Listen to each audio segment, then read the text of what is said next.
Assalamualaikum, kembali lagi di Saudagar Komputer dengan saya Iwan. Hari ini saya senang banget nih karena kedatangan laptop baru dari Acer. Saya yakin akan banyak banget yang suka dengan laptop ini karena emang beneran keren laptopnya. Laptop terbaru dengan prosesor terbaru, performanya makin mantap dan juga desainnya minimalis. Ini dia Acer Aspire 5 A51456P.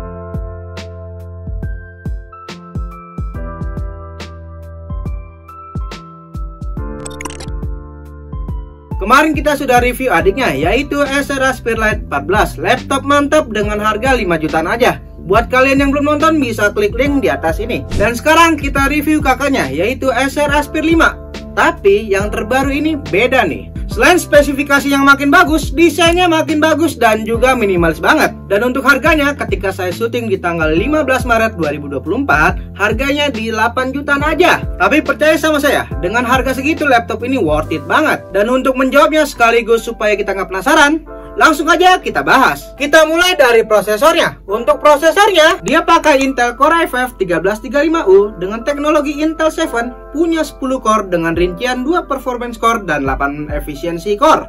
Dengan total 12 thread. Dengan frekuensi turbo mencapai 4,6 GHz dan 12 MB Intel Smart Cache. Integrated grafiknya dia pakai Intel Iris Xe Graphic Eligible dengan frekuensi dinamis maksimal mencapai 1,25 GHz dan 80 execution unit. Untuk RAM-nya pakai 8 GB LPDDR5 4800 MHz dual channel memory. Yang artinya laptop ini memiliki RAM 8 GB bertipe LPDDR5 2 buah. RAM LP itu artinya soldered, jadi tidak bisa di-upgrade. Kalau teman-teman tanya nih, kenapa sih laptop ini RAM-nya harus LP dan nggak bisa di-upgrade? Pertama, RAM LP itu kecepatannya lebih kencang biasanya. Dua, kalau kenapa harus dual channel sehingga nggak bisa di-upgrade? Jadi, laptop ini menggunakan prosesor Intel Core i5 1335U yang punya integrated graphic Intel Iris Xe Graphic Eligible. Harus memenuhi syarat untuk menjadi Iris Xe. Syaratnya adalah RAM-nya harus dual channel. Makanya di sini RAM-nya ada 2. Jadi integrated grafiknya menjadi Intel Iris Xe. Kalau cuma satu, nanti yang muncul hanya Intel UHD grafik. RAM 8 GB emang nggak gede banget, tapi sudah DDR5 dan speednya kenceng. Jadi nggak perlu khawatir, laptop ini masih bisa diandalkan. Selanjutnya buat storage. Dia sudah pakai SSD dari Kingston bertipe OM8 SFP4512QAA. Pakai SSD jenis M.2 NVMe dengan kapasitas 512 GB. SSD yang dipakai ini merupakan SSD M.2 NVMe PCIe Gen 4x4 yang harusnya speednya di atas 3000 MB per second. Ketika saya tes dengan Crystal Disk Mark, SSD-nya punya kecepatan baca di 3489 MB per second dan kecepatan tulisnya di 2178 MB per second. Lanjut ke wireless konektivitas. Laptop ini menggunakan WiFi dan juga Bluetooth 5.1. Ya kurang lebih samalah laptop pada umumnya. Lanjut ke baterainya. Baterainya ini menggunakan lithium ion dengan kapasitas 50 Wh. Yang klaim dari Acer bisa bertahan sampai 12 jam. Kapasitas baterai yang udah cukup banget untuk mengcover kebutuhan penggunaan harian.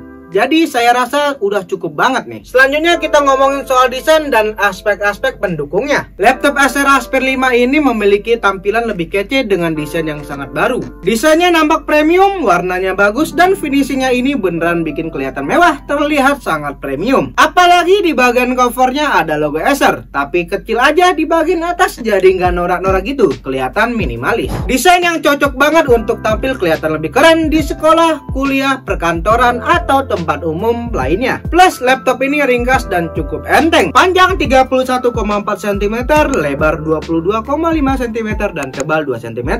Menghasilkan berat 1,52 kg. Lanjut ke layarnya. Nah, layarnya ini beda banget dari yang lain. Berukuran 14 inci 16:10 yang punya resolusi biasa disebut Wuxia 1920x1200 dengan panel IPS dan seperti biasa teknologi Acer yaitu Acer ComfyView. Jadi layarnya yang 16:10 kelihatan lebih tinggi daripada laptop biasanya yang hanya 16:9. Saya sendiri udah coba dan nyaman banget saat dipakai berlama-lama karena pandangan layarnya saat dipakai nggak terlalu nunduk. Bingkai layar layarnya di sini udah tipis di sisi kanan dan kiri, jadi makin terasa cukup lega. Begitu juga dengan bagian atasnya. Padahal di sana ada webcam yang punya resolusi 0,9 megapiksel 720p dan lengkap dengan teknologi temporal noise reduction dan Acer Purified Voice. Hasil kameranya juga termasuk oke, dan juga mikrofonnya juga oke banget nih untuk dipakai Google Meet, Zoom atau kawan-kawannya. Ini adalah hasil webcam dan mikrofon dari Acer Aspire 5 14. Bagaimana hasilnya? Kita turun di bagian keyboard. Yang saya suka dari keyboardnya tombolnya besar-besar, kecuali bagian arrow atas bawah yang lebih kecil dengan ukuran setengah dari tombol lain. Tapi nggak apa-apa, nggak ngaruh. Turun lagi ke bawah, ada touchpad yang letaknya center dan nggak sejajar sama tombol spasi. Ini posisi yang unik, nyaman saat ngetik karena ruang gerak tangan kanan kiri sama. Dan ukuran touchpadnya lumayan besar, jadi untuk penggunaan lebih dari satu jari udah nyaman. Untuk audionya, laptop ini dilengkapi dengan suara yang dihasilkan speakernya cukup enak, nggak cempreng banget gitu. Suaranya kayak gini.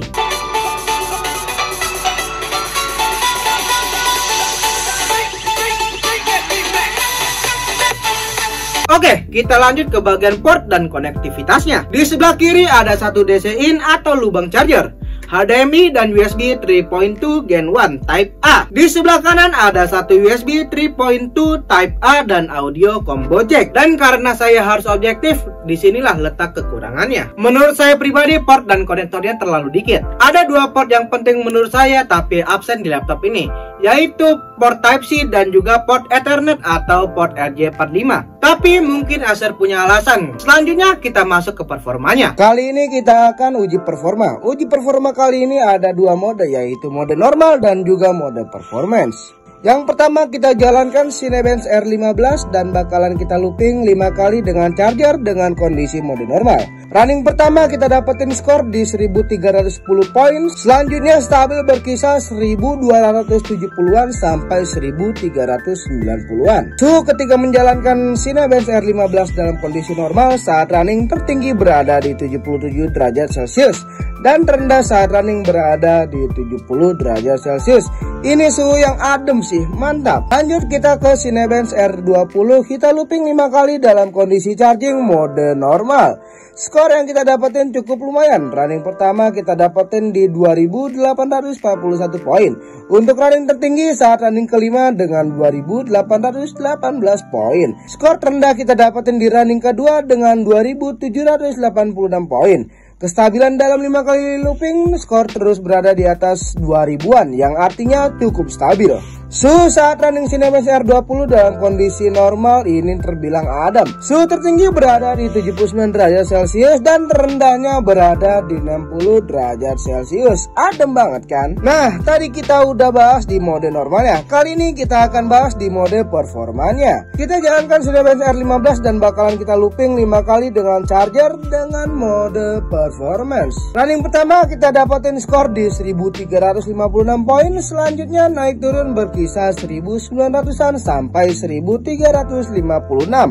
Ketika menjalankan Cinebench R15 dalam mode performance ini, saat running tertinggi berada di 84 derajat Celcius dan terendah saat running berada di 65 derajat Celcius.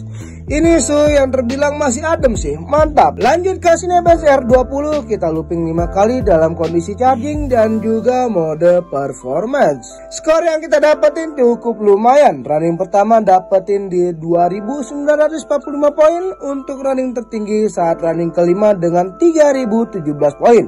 Skor terendah kita dapetin di running pertama tadi. Kestabilan dalam 5 kali looping, skor terus berada di atas 2000-an, yang artinya cukup stabil. Suhu saat running Cinebench R20 juga terbilang adem. Tertinggi berada di 85 derajat Celcius dan terendahnya berada di 65 derajat Celcius. Beneran adem. Nah, lanjut kita masuk ke tes main game. Yang pertama, game yang kita cobain adalah game terbaru Counter-Strike 2. Dengan resolusi 720p, setting rata kiri alias low, FPS tertinggi kita dapetin sampai 119 fps. Dan ketika ada musuh, FPS drop mulai dari 65 sampai 90 fps. Game kedua kita tes GTA 5. Kita setting dengan resolusi 720p normal. FPS tertinggi yang kita dapetin di 125 fps. Dan ketika di perkotaan, rata-rata fps FPS-nya 70 sampai dengan FPS. Namun kadang-kadang FPS drop sampai 19 FPS. Mungkin karena permasalahan update software atau grafisnya aja ya guys. Gimana pendapat teman-teman soal laptop ini ketika kita sudah bahas banyak?